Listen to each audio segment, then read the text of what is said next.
I feel like we're going nowhere with this ranking. I feel like it's time for a quick fire round. Alright, so let's see. This one was an insult to the source material. This one fell flat with the execution of its script. Plus, I got the feeling that it was a little overhyped.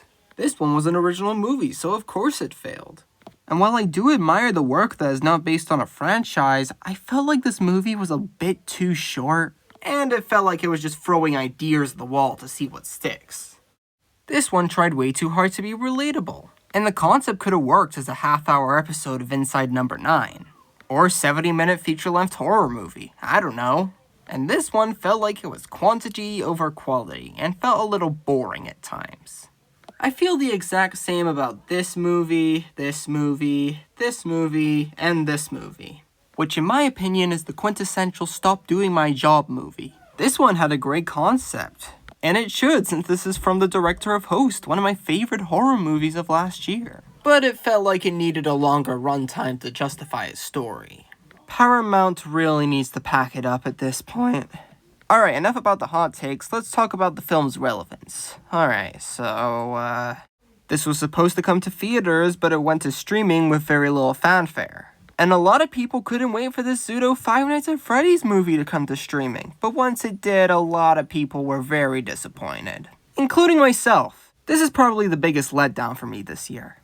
Now, I'm not the first person to say this, but Mary Elizabeth Winstead was cool in this movie. But that's sadly the movie's only advantage due to a slow pace and annoying side characters. And really? This movie came out this year?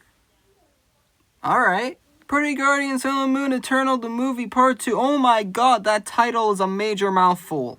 This movie went from a major gamble to being forgotten pretty quickly. In fact, I can remember only two things about this movie. How awesome the action scenes were, and how utterly annoying Awkwafina was in this movie. And this is literally just the movie version of copying your best friend's homework for a test you have in school tomorrow. I'm sorry, but this is literally just Aladdin with the lines erased. There's honestly no way around it. This and Army of the Dead would have worked if they were all just one movie. And while I do love Army of the Dead, I feel like the characters worked more here than in that movie.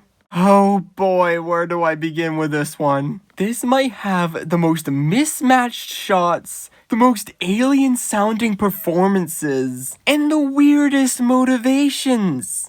And spoiler alert for this movie, but the quintessential Shyamalan twist isn't even a twist at all. It was literally just a simulation. For the last few years, Shyamalan's movies were just okay.